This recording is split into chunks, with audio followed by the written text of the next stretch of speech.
and welcome back to Denver Wellness Digest. Joining us in the studio again today is Marissa Gavel, LPC, and we're going to be talking about coping skills, the series that we started last week.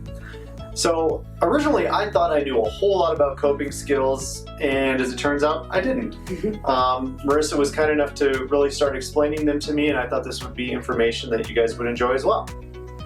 So today we're going to talk about some differences in skills, when to employ them, and in later episodes we're going to start talking about the difference between using a coping skill and a distress tolerance skill. And that was a terminology that I didn't even know about. So thanks for sharing that with me.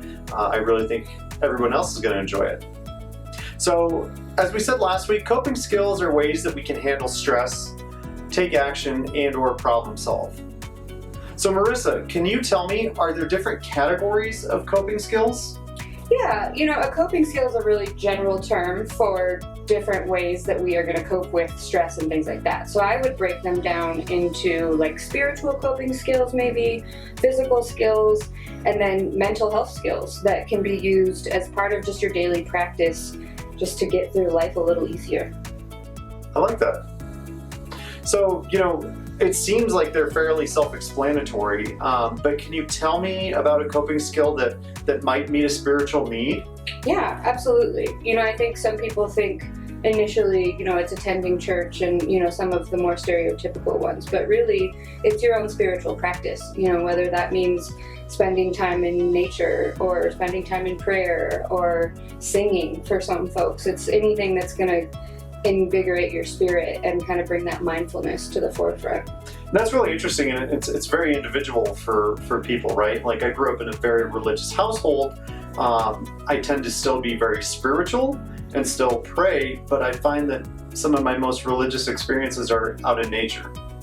Absolutely, yeah, different for everyone, and identifying those skills and then practicing them so you know when to use them, you get the whole picture. Aha, that's something I can't wait to talk about later, is when to use them. Yes, absolutely. Okay, so Marissa, in talking about physical coping skills, one of my big hobbies is running. Would that be considered a physical coping skill? And for you especially, just since we've talked about it, I think it definitely is, because you've mentioned that that's when you can really have that mental clarity and do some processing.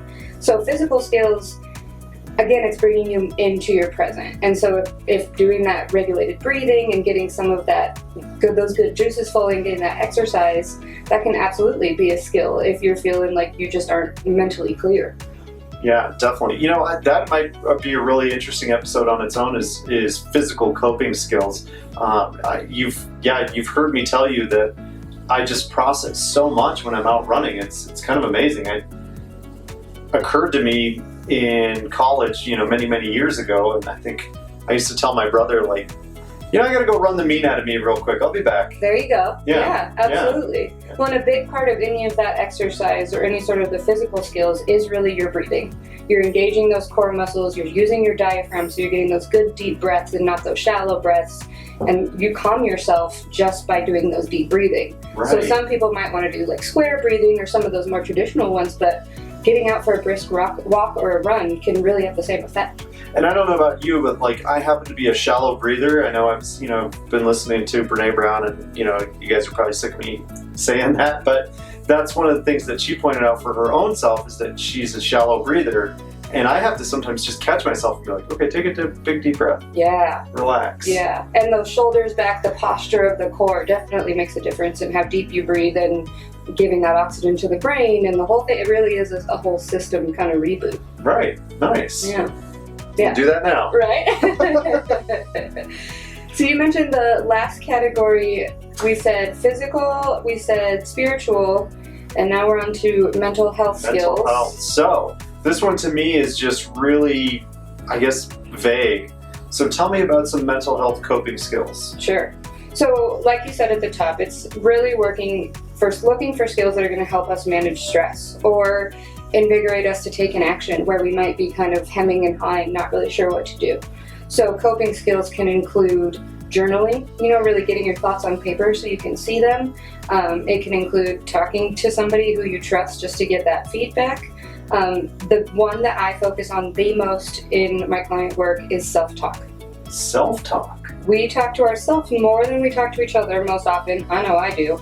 So if we're talking to ourselves in a manner that we wouldn't talk to a loved one with, we're not doing ourselves any favors, and we're probably corrupting some of that and twisting some of it so that we can't feel ready to handle stress, because we have that voice in our head that says nothing's going to change, it's all bad, you have no power. So I would say the number one mental health coping skill is managing your self-talk. Okay, so just for example, if I said something like, I'm just going to go back to running because it's easy for me. Like, man, I don't think I can run this, 18, 19 miles. Like, this is going to really hurt. An example of that would be saying, like, this is being a fun run. I'm going to really enjoy this. Yeah, absolutely. Convincing yourself, doing a little fake it till you make it, and then also having grace and encouragement and compassion for yourself. Think about how you would talk to your best friend. Try to use that voice to yourself, because that's, again, if I'm talking to myself the most, I'm going to receive the most encouragement and compassion from myself. Oh my gosh. I'm going to want to explore that topic like a lot more in depth because I love that. I love that concept. I'm huge on like mindset and positivity and things like that. And it really sounds like those all incorporate really well together. Absolutely. I would say most of us are using coping skills that we don't know we're using. And we can all beef up our practices in different ways. So definitely something that requires an ongoing conversation.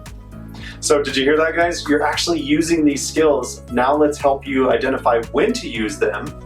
Yes. And how to do it better. Yeah, absolutely. Right, great. All right, as always, Marissa, thank you so much for being here. I'm looking forward to next week. Me too. Guys, if you like what you saw, click like and subscribe below. And if you have any ideas that you want to hear about, send them to me. I'd love to hear it. All right, see you next time.